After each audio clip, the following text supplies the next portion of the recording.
What's going on, y'all? Corpus Christi Originals back at it again. We got some folks in the building coming to you live from the Produce Sound Studios downtown Corpus Christi, Texas. Real quick, we give a shout out to El Vago Burgers and Barbecue, 4701 Barrera Drive. Check them out if you haven't. Sponsor of the show. Appreciate you guys. Today we got Marcos Leal from Ill Niño, Shattered Sun, and Swim the Current. How's it going, man? Co-host Nick Lopez. What's going on, y'all? What's up? What's up, everybody? Y'all doing all right? Feeling great. Yes, what's up, man? Yeah. Dang, dude. So let me get this out of the way real quick. How are you gonna freaking go to the meet the Slayer dudes in cowboy regalia, bro? Oh my lord, you know that story? Or yeah, what? I know that story, bro. Even the most diehard cowboy dude would know that kind of stuff is whatever. Hey, I went into the fucking nest with some vipers, bro. And you know what? You know what, man? I'm a diehard Cowboys fan, and I know those dudes are diehard Raiders, diehard San Francisco fans. But long story short, I felt I had a little bit of cred to where I could walk in there with my fucking Cowboy shit. I was like, yo, and you know the funny thing is I blacked out that night, and yeah, they had a big ice sculpture where they were pouring shots down. So I had the paint under my eyes, and I had my Cowboys jersey on. I was talking about the old days. I was talking about Emmett. I was talking about Irvin, and then I blacked out. I woke up the next day at a McDonald's off the side of the road, and everybody was like, "Man, do you know what the fuck you did last night?" And I was like, "Oh God, what did I do?" They're like, "You were in there with your Cowboys jersey talking shit about the 95 and 92 season." So, oh man, I let it show that I'm a Cowboys fan. I've been kicked out of a couple Buffalo Wild Wings. Hey, put the camera right here, bro. Oh, Check this shit out. Here you go, bro. Oh, on the other side. oh, Mom, are you kidding me, dude? Oh my lord! Thank you so much. That is incredible. Yeah. That's funny that this is on here because me and my wife have always wanted to steal the Leal Road coming back from San Antonio. We just never had a saw to cut it off, so now we got ours, man. Thank you guys, man. Yeah, man. That's all him right there. Yes, sir. Yes, sir. Dude. Yeah, that's awesome, man. You know how we do it down here in South Texas, man. Absolutely. For sure, bro. That's awesome. Texans. Yeah, dude, for sure, man. Yeah, so we got a couple topics here talking about Ill Niño, Shattered Sun, Swim the Current, and then obviously what you're doing for your community as a musician. We'll go ahead and start with the Ill Niño topics, probably what most people want to hear, obviously. So you got a tour coming up. Absolutely. And of course you guys are coming to Corpus. Yes, sir. Hell yeah, Yes, sir. 21st of June. 21st. We're excited. Y'all get y'all tickets because it always sells out, man, every time. Yeah, and being here in Corpus, there's a certain song, of course, we probably want to hear. You think we can hear that one? Absolutely. This time around, you know, it's funny is that was my chance to put my fingerprints on the band because we were talking about doing covers and whatever. And I came in at the last minute and I was like, hey, can we do Si Una Vez from Selena? Everybody gave me kickback, and I kind of had to put my foot down a little bit and be like, hey, look, I want to put my fingerprints of my home and my town and my roots on this band. And they gladly obliged, and man, it's an honor to pay homage to the Reina, man. Yeah, man. They came out so good too. Thank you, I was so impressed, like holy shit, dude! Like the guitars, to everything, the drumming. I'm like, your voice too. Like I never thought I ever hear that song in that style. Well, you know, it's that was funny. sick. With Ill Niño, like there's guys from Brazil, there's guys from Peru, there's guys from, you know, South America here and there, and I'm like, man, well, you know, I'm a Latino from South Texas, you know what I mean, and I have to rep for my hood, you know what I mean. So that was the best way I knew how to kind of like put my fingerprints and my style within the band, because you know they are very prominent in Spain and Mexico and here and there, but you know, South Texas, I feel like Ill Niño's always had a home, you know what I mean, even since before I was in the band. So to do that was special, man. Very special. Yeah, for sure, man. Growing up, definitely, there's a lot of fans, Ill Niño fans. I mean, I didn't even know they were from they originated in like the New Jersey area, so that was interesting too. Yeah, so you could tell they don't like cowboy fans. Yeah, for sure. Ain't no blue up there, bro. Oh yeah, no, you know, I try to take a little bit up there. There you go. That's what's up, bro. So, what can some of the fans expect from your upcoming tour?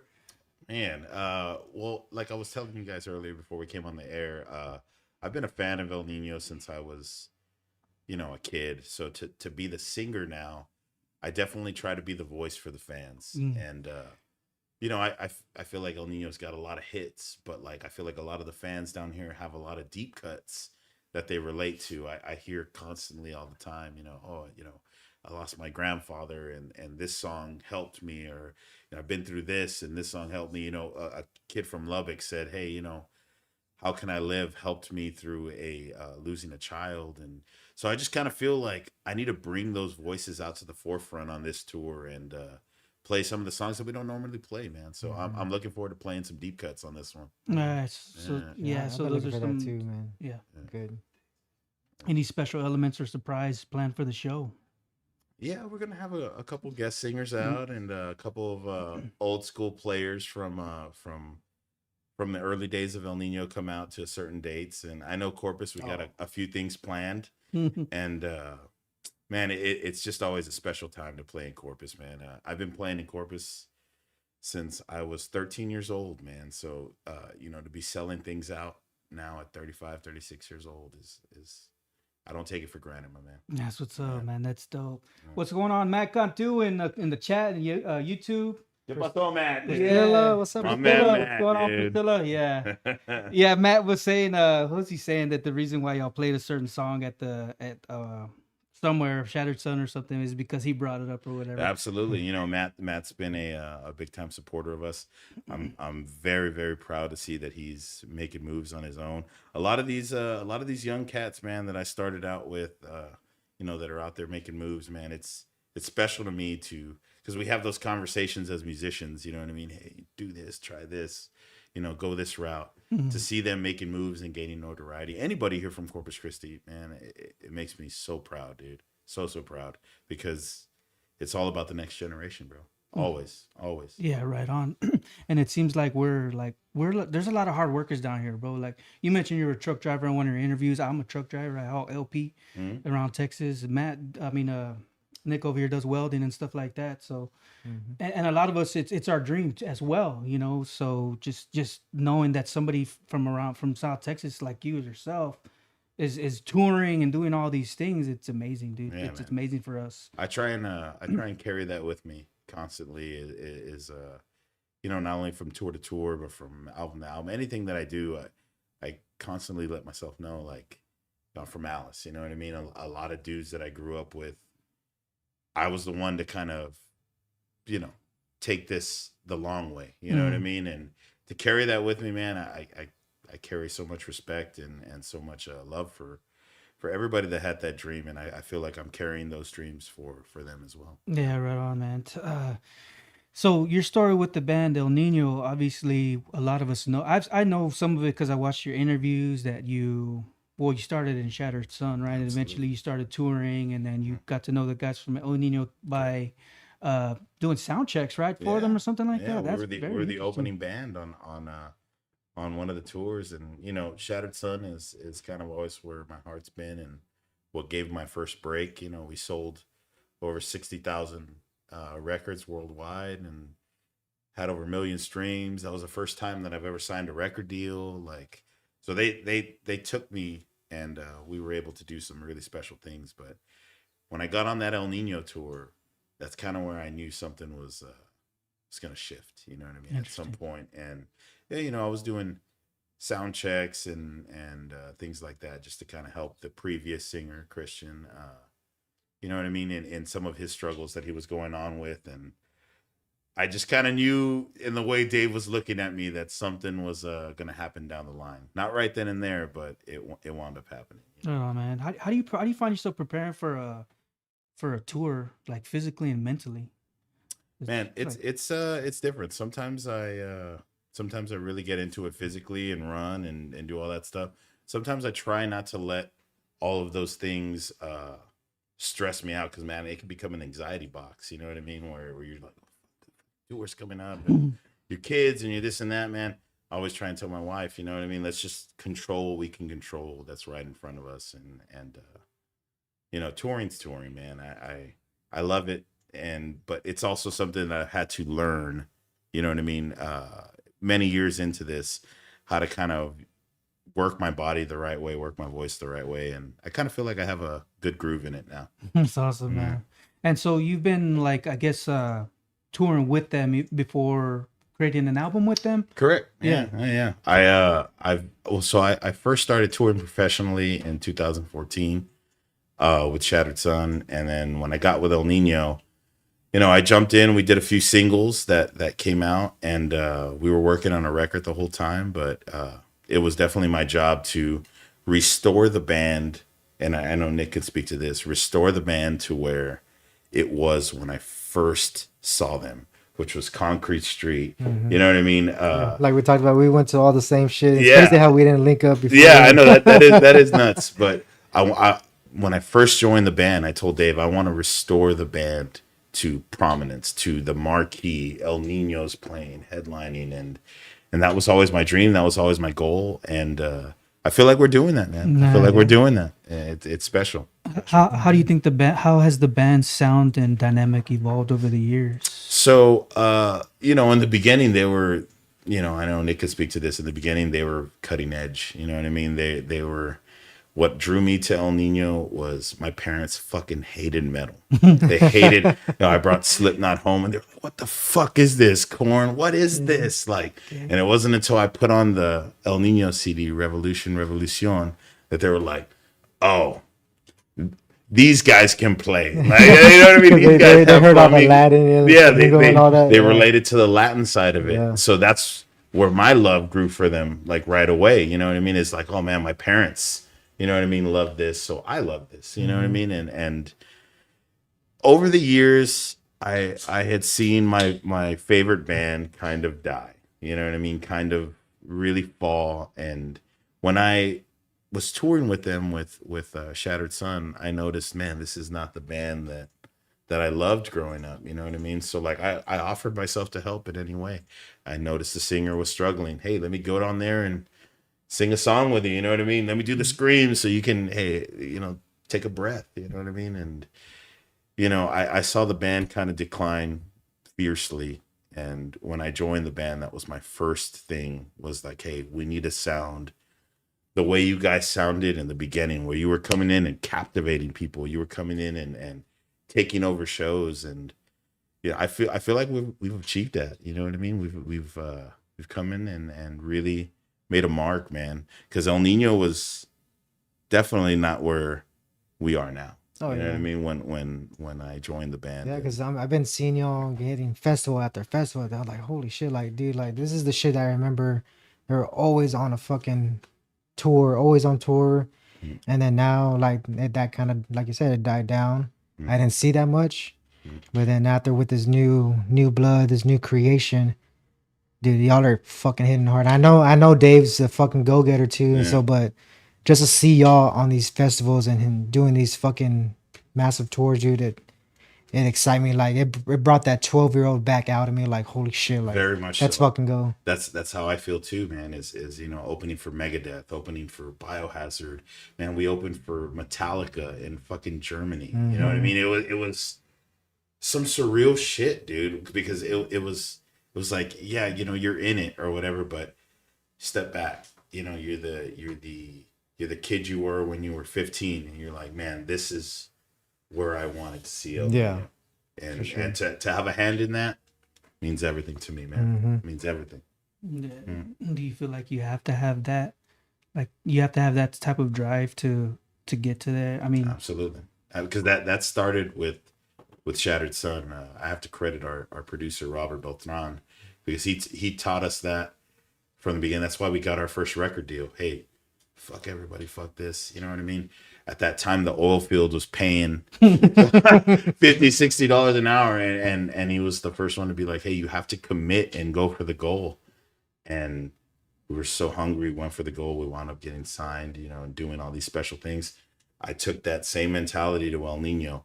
I'm not going to allow my favorite band to die. So if that means me going to the fucking links of my body and voice, then that's what I'm going to do. And I feel like the proof is in the pudding, man. I feel like people got to see the new music, and there's definitely a vibe there. Oh, for sure. Nice. So Ill Immortals is the new album.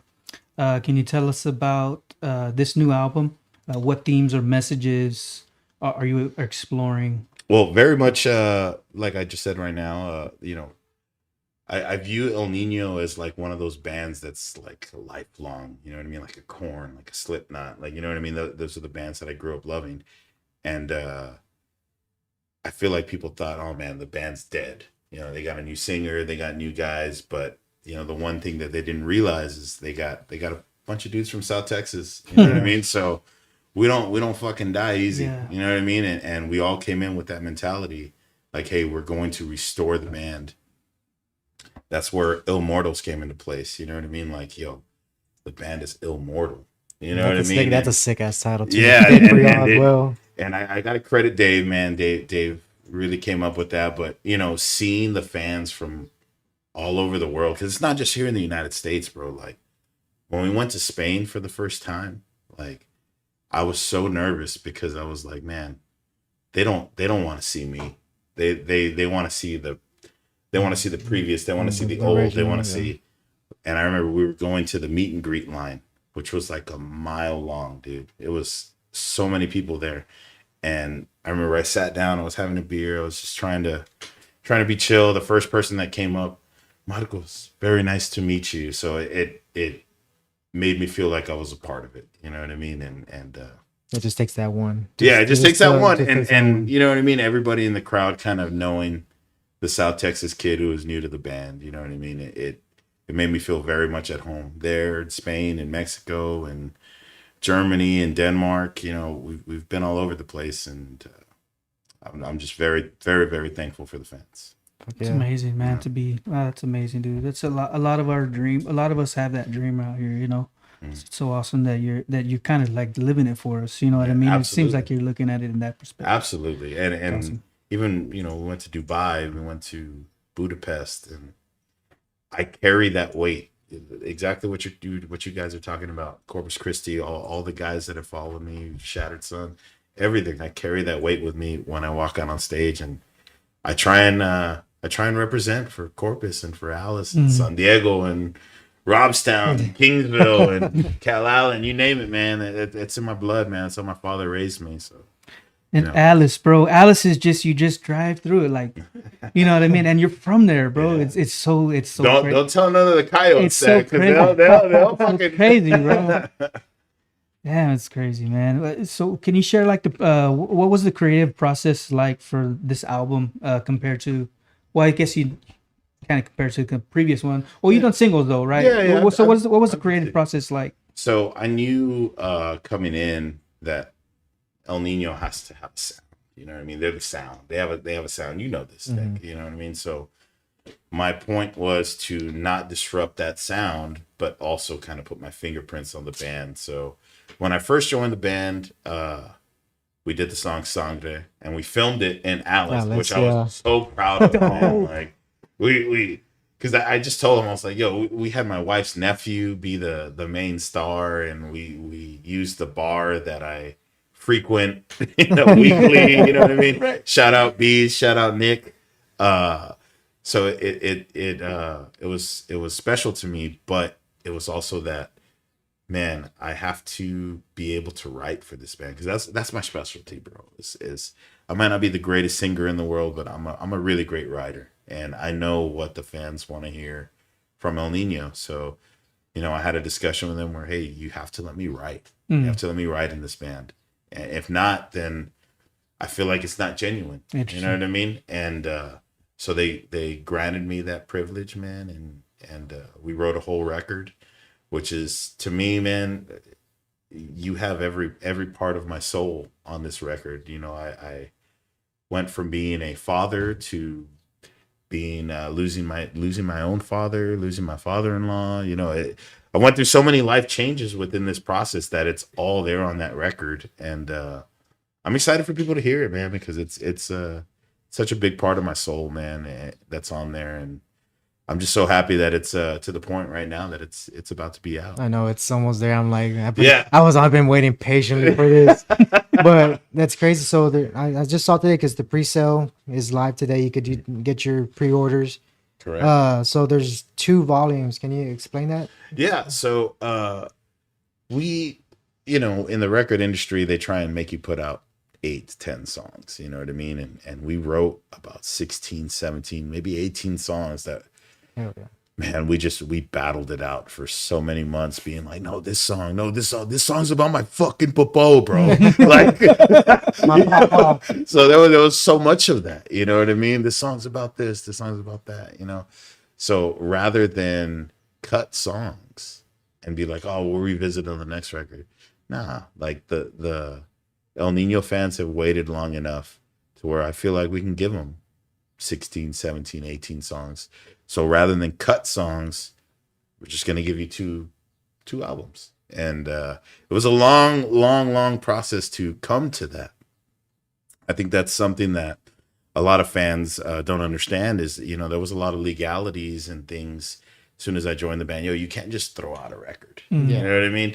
It doesn't work that way. So the fact that we were able to do it like this and give you 2 albums in one, man, I love it. Yeah, I saw it. I was like, oh, badass. And I was like, volume 1, volume 2. I was like, no fucking way. I was like, yeah, we're not just getting 1, we're getting 2. I was like, dude, fuck yeah. I love it. Shout out to Dave and shout out to the management team for really making that work, because man, we fought some deadly battles where motherfuckers are not going to be friends anymore and shit, like trying to cut songs. You know what I mean? So I'm glad it worked out this way.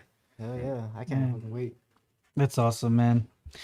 Yeah. So whenever you're writing the music, are you like purposefully writing for the Ill Niño that or is it like the new? You know what I'm saying? Yeah. Because it seems like because the fans already heard without with their previous single. I guess it's a new. Because when I hear the singles, man, voice is totally different, bro. Yeah. Like your voice is. I like your voice, man. Especially like in Shattered Sun, and it seems like you brought that. Because it's your voice, obviously, you brought it over to here. So when you're writing, do you feel like you're writing for, I guess, the Ill Niño that you knew, or you know what I'm saying? Like there's a very fine line to walk right there. Because when I first started working with our producer, Chris Satterfield, the first thing he told me was, we have to differentiate your voice from Shattered Sun. It has to be different. You know what I mean? And which it is. I mean, I know Nick can attest to that. In Shattered Sun, it's a lot more thrash and a lot more, over the top. With Ill Niño, I know we have a box that we have to stay in, but why can't we kind of push outside? You know what I mean? Push outside of the box every now and again. And that's what I think when I'm writing. I always think of the old school Ill Niño fans, but I also think of like, man, I see a lot of 14, 15-year-olds, 16-year-olds at our show, man. Like, what about them? You know what I mean? What about... So it's such a fine line to walk, man, but difficult at times, but also at times very creative, you know what I mean? And being able to do something like that. But I think fans from all walks of life in Ill Niño, from the very beginning to now, I think they're going to love a lot of the stuff that we have on this record, because it's so personal, man. We not only myself, I lost several people, but, Dave lost his sister, Mark lost his mom, it's Sal's, going through some issues, and everybody's gone through certain things to where it's like that comes out on the record. And I think fans are going to be really, really in touch with those things. Nice. Right. I know a lot of us are looking forward to hearing it, man. That's awesome. Thank you. So we got Ill Niño. Next, we're doing Shattered Sun topics. Shattered Sun Resurgence. Yes, sir. Wow. Yes, sir. Yeah. So what's going on there? Just had it recently. What factors do you think that have contributed to this renewal? I guess this resurgence. Yeah, man. So I have to credit my father-in-law, my late father-in-law, my wife's father. When I joined Ill Niño, I think people were kind of like, "Oh, what's gonna happen with Shattered Sun?" I put my focus there because that was everything to me at the moment. But my father-in-law passed away, recently. And one of the things he would always tell me, he was always so happy for for Ill Niño and everything that I did. But he always would tell me, man, if you guys in Shattered Sun could just put aside your differences and just do something, you know what I mean? Do a show, do a this, do a that. And I would always say, you know, it's so difficult. You know what I mean? Putting a band together with 6 hometown guys that were best friends since they were 5th grade. You know what I mean? It can cause some problems. You know, as much as it's a beautiful thing, it can definitely cause a lot of issues. You know what I mean? And so my father-in-law passed away unexpectedly, and immediately our first thing was, man, let's put Shattered back together, because that's what he really wanted, and we wanted to raise some money. You know what I mean, for the family. So we put together a show there at Brewster Street, and we were thinking, nah, man, we'll sell like 200 tickets, 300 tickets, nothing crazy. Man, we almost sold the motherfucker out. You know what I mean? We sold 889 tickets, and I just did not think that people cared about us that much. You know what I mean? With everything that had gone on with Ill Niño and everything that had gone on in my life, to see that people still cared about Shattered Sun was so special to me. I remember the first 2 or 3 days we called and we said, oh, what's the ticket count at? Oh, it's at 398 tickets. We're like, what? Like, you know, it was a shocker. You know what I mean? And to see all the fans that came out and all the people that came out to support my father-in-law, it just felt like that was the right time to be like, all right, let's put this back together. Let's figure out some things. And we've been in the studio. We've been working on a few songs, and you're going to be hearing some stuff pretty soon. We actually have a show at the House of Rock July 26th. So like I said earlier, I have a lot of music going on. Oh, yeah. Man, but yeah, Shattered Sun's going to have a show July 26th. We got some killer acts coming out, and we're looking forward to continuing. You know what I mean? Are y'all still like, because y'all were through several different labels, right? Are y'all still on a label or? No. So we signed with Victory Records, which I know they catch a lot of heat. I know you've heard a lot of heat, but man, they invested so much money in Shattered Sun, and they really put us out there, man. They put us on all the big tours. They put us on all the radio stations, because I think a lot of people don't understand that's a money game. You know what I mean? It's not hey man, they wrote a great song, so it's on the radio now. It's a money team, and it's a label team that's always doing it. Every band that you hear that's on the radio, they got some kind of team that's working it. You know what I mean? So they put a lot of money behind Shattered Sun, and they really got us on the right track. And you know, funny enough, C101 was the first radio station, iHeart Media radio station, to kind of give us some credibility, because when we started sending Hope Within Hatred out, everybody was like, nah, this is too metal. This is too edgy. Nah, we don't want anything like that. C101 was like, we'll fucking at it, because they're hometown boys. And so I think all the iHeart media stations were kind of just like, oh man, they're onto something cool. Yeah. You know what I mean?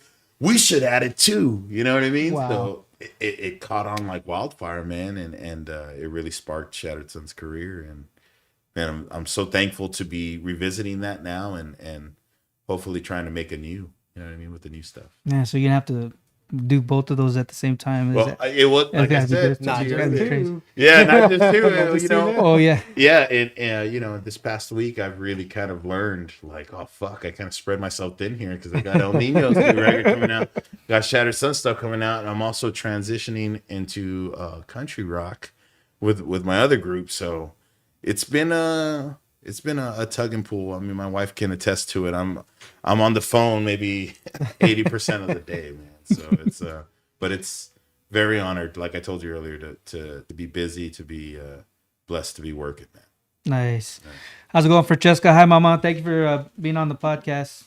Jose Lazo's on there. San Diego in the house. Jose, oh, let me tell you what, Jose Lazo, dude. We used to fucking party so goddamn hard together in fucking San Diego and Agua Dulce and fucking I think we got left in some fucking fields at some point, man. So shout out Jose, I love you, man. It seems like that's the rite of passage for a lot of young Very dudes very living much there. so. No, but it's not till you become a daddy where you're like, oh fuck, nah. Wait, there's gonna be a keg there? Nah, fuck that. I went through it, so you don't have to. I died in the field at one point with Jose, so like, no, that ain't happening. It's awesome, man. Y'all, man, it's amazing, dude. Like how all of y'all started in Alice, Texas, bro. Like, and since 5th grade, it's still the same original members. Yeah, man. That's amazing. So you know, we've gone through some member changes and stuff like that throughout the years. You know, like I said, it's very difficult to form a band with your best friends that you've been friends with, you know, since 5th grade and stuff like that. Business wise, it could be tough. You know what I mean? It could be very tough because the family side of it, you know what I mean? So-and-so's Thea. You're like, oh man, fucking so-and-so's Thea's talking shit on Facebook. And you're like, God damn it, man.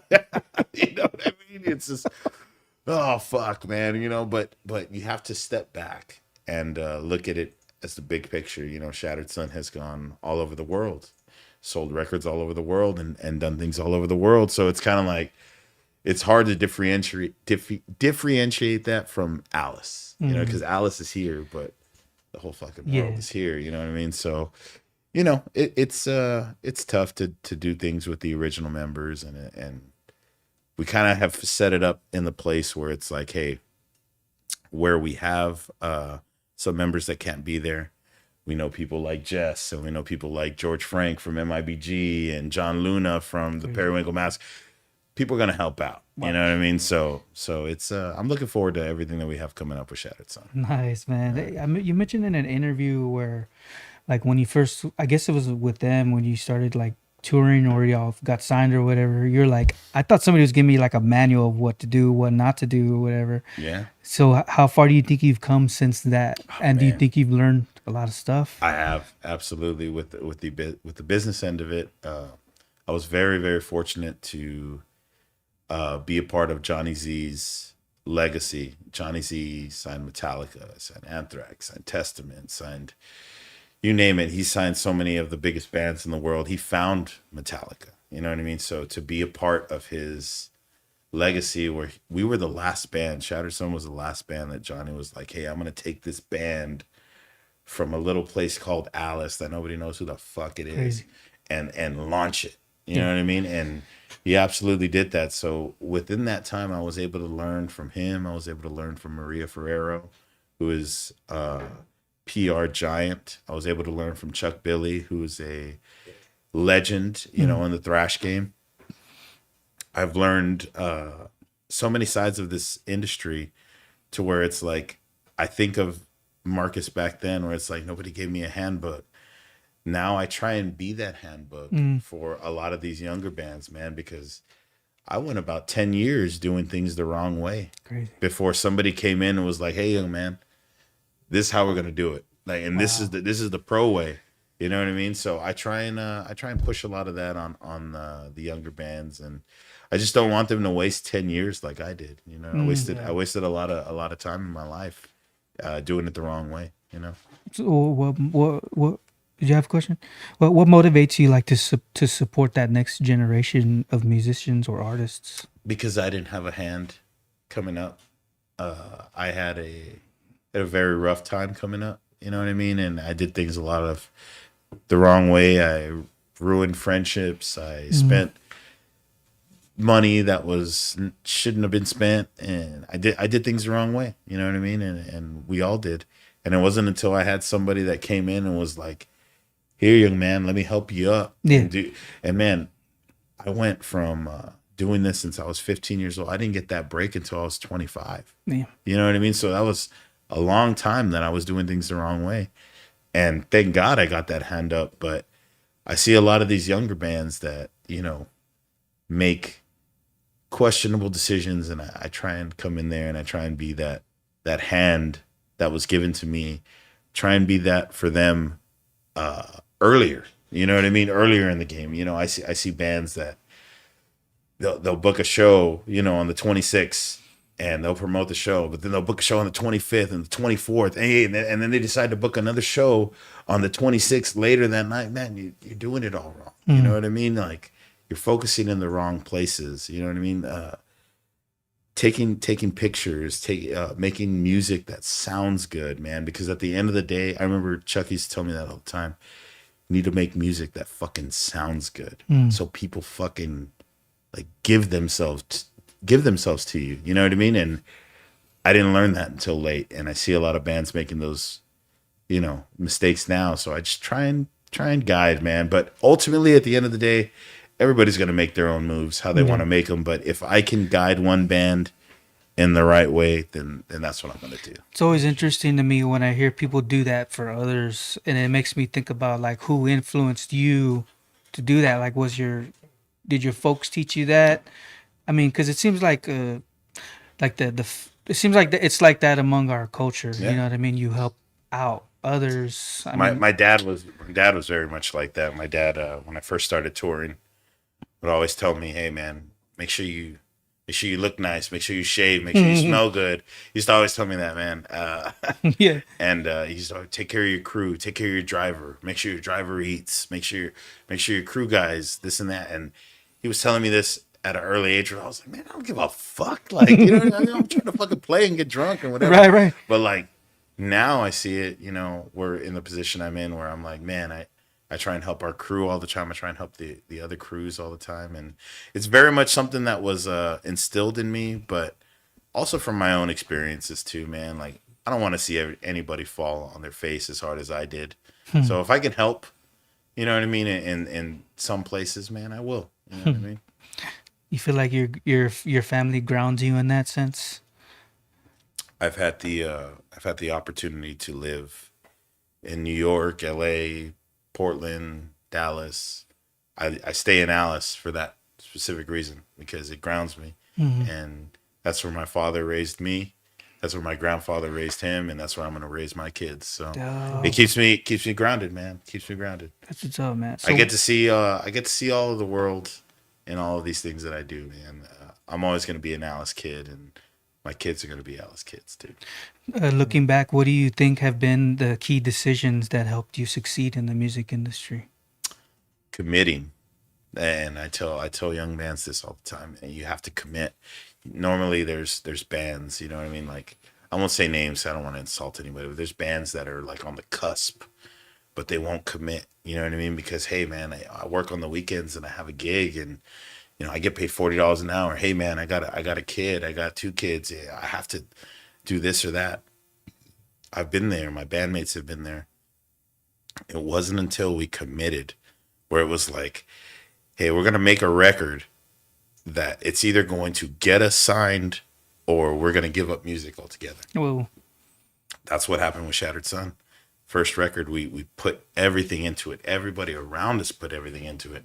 The sacrifices that were made, not only by us, but like by our wives and by our family, because we were going out there, we weren't making shit, man. Like in the beginning, because that's how it goes. That's how this industry goes, man. Wow. You're gonna go out there and you're gonna swing, but yo, man, you're probably gonna make $200-300 for the Crazy. night. You know what I mean? So you have to commit. And I know when you're standing at the end, or you know, before you take that jump, and you're just like, man, I could go work in this oil field right here, and I could fucking make fucking $40 an hour, you know, $50 an hour. yeah.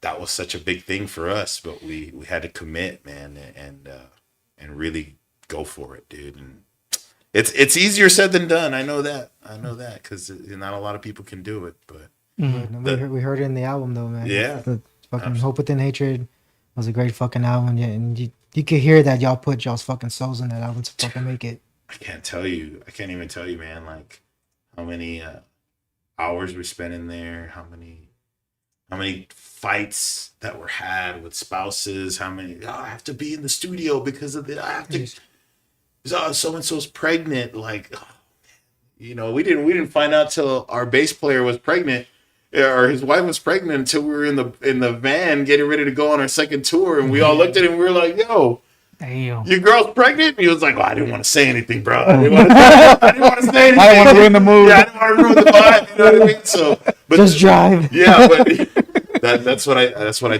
tell bands, like, that's the commitment. And no, it might not be the healthiest at times, but like, that's the only way to do it, is to commit and be like, hey, yeah, I might lose $40 an hour, but man, I'm gonna go do this. And fortunately for us, it paid off, man, because it could have been a horror story too. Yeah. For sure. Robert Leal, proud of Cuz, your dad and father-in-law. So proud of you. Love you, man. Oh man, that's my cousin, man. He's been supporting me since the underground days, driving me to gigs, and I love you, Rob, man. I appreciate you, man. Something I try and tell a lot of these younger bands is even with me, I've had a lot of the success, but even with the success, there's been moments within it where I'm like, my dad was diagnosed with cancer, and this was right when I was in Ill Niño and everything was kicking off, and my instant reaction was, I'm canceling everything. I'm gonna stay home. My dad refused. He was just like, no, you're gonna go. You're gonna get on that plane. You're gonna do this. You're gonna do that. You're not gonna let this stop you. And so months went by. He succumbed to his illness, and I did all of those tours, but the guilt like haunted me, dude. And it turned into this bus. You used to ride in a van. You know what I mean? But this bus that you're in, that's state of the art, it's a prison now because you're here. And I tell bands all the time, there will be a price that you pay at some point. You know what I mean? If you want to do this all the way. And I've learned that those moments were the price that I paid. You know what I mean? My dad being so sick, and me being in Germany, and him staying up till 1 a.m. to see me walk out on stage. Those things to this day, man, they kill me. But you know what I mean? It's the price you pay to committing. You know what I mean? And doing those things, man. And I'm very thankful that I had my father to support me through all of that, and push me to do all of that, because without him, I would not be here today. Yeah, shout out to Pops, man. Yeah. For sure. Was one of your songs from Swim the Current inspired by the passing of your father? Yes. So it's funny now that a lot of the stuff is kind of inspired by my dad, whether it be being a good dad, or, you know what I mean, looking out for your kids, or, all of those things, they kind of come back to me now full circle, So when I decided to join Swim the Current, I wasn't really looking for a new band. You know what I mean? I wasn't looking to do a new thing. It started as a feature. They hired me to do a feature. And the music was so good that I was like, man, this is cool. Like, yeah. And it's something I always tell to young musicians, like if the words and the lyrics just flow out of you, then it's something special. You know what I mean? Not where I have to go think about it. I have to write this song in a room for 4 days. Man, if it comes like that, like right off the bat upon first listen, there's something special there. Nice. So that happened with the first one. They came at me and they said, hey, man, we want you to do another one. I did another one, and then it was kind of like, hey, well, you know what, man? I love country. Like, I know you bunch of motherfuckers from New York, but like, there you go. Fucking takes it to New York. Dude, very much so. Very much so. And maybe it's a fatal flaw inside of me, man, because I wear my fucking Cowboys jerseys up there too. You attract New Yorkers now. I do, man. A lot of my business is in New York, man. I don't know why, but I told him, man, I love country, and I really don't want to do another metal band, and I want to do something that's different with my voice, and Ill Niño's here and Shatter's here, do something here, man. And anybody that knows me knows that I'm the biggest country fan. I can clear out an Ill Niño bus in fucking 5 seconds. I'll put on some fucking George Strait, and everybody's like, yeah, I'm going to go to the green room, man. Like, all right, yeah, I'll see you in there, man. That's kind of my thing, man. And so I've always had a hand in singing country music, but never was it to the point where I told the band, hey, well, I want to do this. I want to do some kind of country style music. And they were like, okay, well, let's try it out. And it worked. We put out our first single, which is a cover of Coetzel. I'm a huge Coetzel fan, huge Jason Aldean fan, huge George Strait fan, huge Garth Brooks fan, you name it. So we did that cover just to kind of tap our feet in the water to see what it stirs. Yeah, because I don't want to be full on country. I don't want to walk into Nashville and be like, oh, I'm a new fucking country guy. Because I'm not that. I want to bring the Steve Perry to country, man. I want to bring that journey, that rock to country, and that's what we're trying to do, man. So we did that first single. It worked out great. It's charting right now. I believe it's 18 and 19 on the charts right now. So that's the cover, man. We have about 4 or 5 or 6 songs that are loaded, that are country rock, and I'm excited for people to hear, man. They're just loaded up in the gun, ready to shoot out. Come dude. on with that 6-shooter. Yeah, I'm telling you, man. So it's we went to go record with one of the best writers, producers that I've ever been with, Sahaj Tikatin. He works for, or he's the singer of Raw. Do you call my name? Do you feel my brain? Yeah, huge band from that era with Ill Niño. He's a huge time producer. He works with Motley Crue. He works with Starset. He works with Nothing More, some of the biggest bands in the industry. And we went over there, and he was like, "Yo, let's take some fucking swings at like some country shit, you know, like let's fucking go for it." And yo, I had an American Idol moment, man, because straight up when I got there in Indianapolis, he was like, "Look, I'm gonna be honest with you." He's like, "I don't fucking think you can sing country." He was like, "And I'm not gonna waste my time writing country songs, and you can't even sing country." He was like, "So sing me something country." And I was like, "Oh, no, I don't know." And he was like, "No. And he put on some country songs on the jams, and he was like, "Sing it. Let me hear you sing it." So I had to sing like I was in my backyard, you know what I mean, drinking Bud Lights, and I gave him the country drawl, and I sang it to him, and after a couple songs, he's like, "Okay, I believe you, man. Like, let's make some hits, dude." So yeah, we got a few songs coming out, man, and I'm real excited about it because, like I said, everything that I do is Ill Niño's here, Shattered Sun's here, Swim the Current's here. So I try and keep everything a little bit separate, but also a little bit different. You know what I mean? Wow, that's awesome. My wife even made a comment too that I would walk right out to with the country. Oh, shit. I'm picky with the country.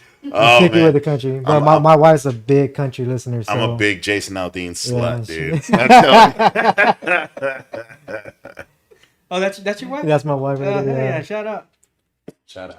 Yeah, that's awesome, man. Big love to Marcos from New York. Mad talent, brother. Love you. Thank you, my man. Thank you. Yo, these Giants fans love me. I don't know why, man. I don't know why. Hold that sign up, bro. I don't know why these Giants fans love me, man. They love me, man. Eventually, I'm gonna get them wearing Cowboys boots and eating brisket and all that stuff. That's what I tell. That's what I tell my man George and Joe from the Current. I'm like, "Yo, man, we got to get you down here just for like a Sunday. Yo, we'll start drinking before the game on like Friday. You know, we'll cook a brisket. You know what I mean? It's funny too because the fan is different in New York than to Dallas. Mm-hmm. Like in Dallas, we're like, "Yeah, man, come down." "Nah, dude, this is my Theo. This is my fucking get him a beer, bro. We've been smoking these fucking tripas for all day, whatever." Go get a plate, right? You go get a plate, bro. Yeah, no, what part of New York are you from, dude? Nah, I've been up there one time. Like in New York, they're just like, "Yo, who's this fucking guy in the fucking Cowboys jersey, bro? Yo, is that your guy or what, bro?" No, yo. Hey, they make it real weird, bro. They make it real weird. There was one time that we were playing in New York on September 11th, and the Cowboys were playing the Giants. So it was a big fucking deal, dude. Giants. Yeah, it was 9/11 or whatever. So I was the only dumbass in fucking New York. And so fucking Dak, bro, fucking Dak. Dak attack. Yeah, dude. Oh man. So we walk into this bar, and as soon as I open the door, it was all fucking boo, bro. It's like, all right, this ain't the spot for us, dude. We walked a little while down the road, and this French guy was standing out in front of his bar. He goes, Cowboy fan. Yes, sir. So come in, dude. We were like the only people in the bar. We were like, "Yo, New York is nice, bro. New York is fucking nice, dude." That's hilarious. Good times, man. Yo, that's what's up, man. How much time we got on the clock? I can't see here, man. About 10. Yeah, right 49. Oh, okay. Oh, Joe, my man. Big love, New York. He's gonna be a Cowboys fan soon. Nice. Hey, who's that? He's in the group or no? Yeah, he's a lead guitarist for Swim the Current. Oh, come on. It's awesome, man. So do y'all plan on building on the success of the chart? Absolutely. Yeah. Absolutely. We have a song coming out that is Let me put it to you this way: it's probably the most country thing that I've ever done. I showed my wife for the first time, and she was shocked. I showed Daniel for the first time, and he was shocked. But the one thing that I've heard about this track is like, man, this gets stuck in your head, and it's got some Jason Aldean, Co vibes, and I'm excited about it, man. I'm really excited for people to hear that side of my voice because it's something that I've only ever done in like the backyard when I'm drunk. You know what I mean? So now doing it professionally is pretty cool. What do you think has been the key to that success on the chart? Like I said earlier, I'm not trying to be Jason or Co or George, or I'm trying to bring my rock voice into that because like you have that hat right there, Giovanni, man. Co is playing on C101, and a lot of these bands, Austin Me, they're crossing. So like, why can't I bring more of the rock side into the country? You know what I mean? Because truthfully, I feel like a lot of these country guys, if they had the grit and more metal side of my voice, they would be doing it. You know what I mean? But it's something that I need to do. You know what I mean? Man. So I'm very excited to do it, man. That's what's up, man. That's awesome, man. Happy for you, dude. Thank you, man. Happy for what you're doing. All kinds of stuff that you got going on, man. You're helping out musicians. Yeah, absolutely, man. A lot of what do you say? A lot of irons in the fire. Yeah, and giving back. You know what I mean? I definitely try and help these younger musicians up, man. It's very important to me. Just because if I drop dead tomorrow, I want my legacy to be that you helped up some guys along the way, because I didn't get that, and I definitely try and provide that, and even at a detriment to myself sometimes. I try and help some of these young guys up, man. So I'm looking forward to the future. Some of these bands, man, like Excess, like there's a band out of Alice, man. There's a couple 14, 15-year-olds called Fallen Fears. There's some bands here in town, Zombie King. I know you interviewed their singer. I think they're incredible. You know what I mean? A lot of bands that are going to take that step, but all of them have to take that step like we did. You know what I mean? Yeah. Commit. You know what I mean? And I'm looking forward to seeing what they do. What are some final thoughts that you would like to share with them as far as giving them some advice? Oh man, just to really like step back. You know what I mean? Because I that's something that I had an issue with. Everything was a problem to me. Everything was, oh man, so and so's this and so's that. Man, step back. Are you writing great music? And that's something that was told to me from the very beginning, man. Are you writing great music? And that's a bitter pill that us as musicians have to swallow. You know what I mean? Because I think you can kind of get locked into, man, I wrote this and I'm this and it's great. Well, step back. You know what I mean? Is it really great? You know what I mean? And that's something that I try and provide to a lot of bands. And there is something that Chuck from Testament taught me, and the way it came down. And I know my wife can attest to this too. She worked for Testament. So I would always see Chuck when I was touring with him. They would have people pay hundreds of dollars for meet and greets, but then I would see Chuck come out of the bus later at night. We would be drinking by the van, come out with a big joint and smoke with the fans and hang out. You know what I mean? I would always ask him, man, why do you do that if people are paying $200 a clip to do that? He's, man, I learned this from Ronnie James Dio. Ronnie James Dio used to come out and used to roll up a big joint. And he told me this story about how Ronnie James Dio was about to miss a flight. And they said, hey, you're going to miss this flight, man, if you don't do that. Fuck that flight. I'm going to sign everybody's thing here. So to know that it came from Ronnie to Chuck. From the fucking God himself. Yeah, and then from Chuck to me. You know what I mean? To pass that down to the next guy. Man, that's everything my life's all about, man. So yeah, because without the fans, I mean, no band has success. Absolutely, and that's what I always liked about you, dude. Like ever since going back to the Shatter Sun, I mean, shit. Like when we were talking about earlier, playing in Corpus and Alice, like small venues like the Underground, Compound, and then going back to bars like Zeros. You always look back on that and realize, like, you know, you humble yourself, like, damn, I came from this to this. Right. And if it wasn't for the hard, of course, your hard work, but also for the fans. Yeah. and then you know creating new fans with him. Of course, without them, dude, no band would exist. Absolutely, man. Like I said, you know, Ill Niño, before I joined the band, they were playing at zeros to a small number of fans, man. To be the new singer and coming and playing for them and playing at Brewster, selling it out. First day with the band, sold out Brewster. Last time we played at Concrete Street or at House of Rock, sold it out, 630 tickets. To know that we're coming back again, it's going to be sold out again, man. It's. I would love to see Concrete though. It's special, dude. That's Concrete's my Super Bowl, man. Like that's my place, man. Is that your main goal? Like, because I want to ask you, like, being in, you know, these bands, whether it's Shatter, Sun, Ill Niño, or whatever, Swim the Currents. What is like your main goal? Like, where's the place that you want to play? Where like, okay, this is like, what's your goal place to play at? Aside from my play, because you know Madison Square Garden, Concrete Street, I would love to play at AT&T Stadium. You know what I mean? Halftime show. Yeah, maybe not halftime show. I maybe play on a Friday or something.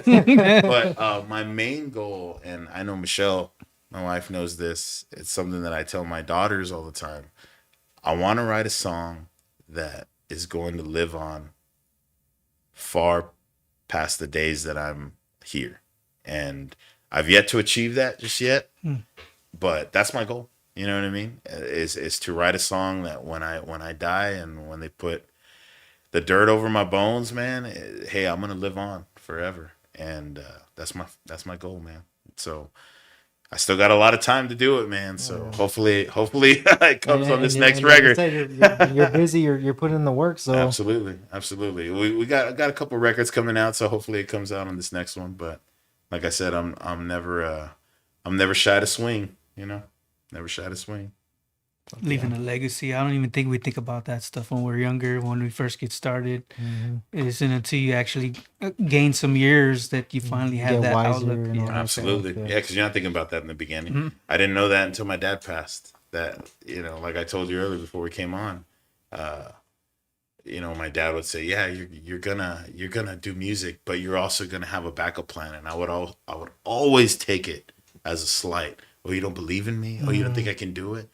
No, just as a father now, as I'm a father now, you know, I just want you to have something that if you do fall on your ass, you got something. You know what I mean? And fortunately, I haven't fallen on my ass just yet. So, so I'm very, very excited about what the future holds. Alice, Texas in the house, baby. Absolutely. Alice Coyote. Shout out to the graduates, baby. That's what's up. Yeah, that's cool, man. Well, dude, thanks for. Is there anything else you want to share or mention? I just want to say thank you for having me, man. Thank you for having my wife and my friend Daniel in here, man. And I'm just very thankful to be honored by my community and by the people that started me, man. So thank you for having me, bro. You're welcome, man. There's a lot of us that look up to you, and just like Nick here, I invited Nick on the show because he's a listener up to our show, and I know he's totally in the scene. I was like, let me bring Nick on, dude. I know he would appreciate this, dude. Absolutely. I was at work and I saw it. I was like, oh, let me get back to him real quick, and then he sent me another message. So I was like, oh fuck! I was like, fuck yeah, I'm down, dude. Let's go. I appreciate that, man. I appreciate that so much. Thank you so much, Nick, man. Thank you, man. Appreciate you, brother. Yeah. Thank you, man, for having us. All right, yeah. Well, if nothing else, you guys, thanks a lot. Stay tuned for the next few we got. And go check out El Vago Burgers and Barbecue, 4701 Barrera Drive. Check out the Turdzilla. You don't want to miss that sandwich. I heard it's the shit. They got some dude, food, I heard it's the shit. Is it good or what? It's good, bro. All right, I'm gonna have to fuck with it. Dog. Yeah. I'm gonna have to fuck with it. Yeah. All right. Appreciate you guys. Stay tuned for the next one. Have a good one. Later.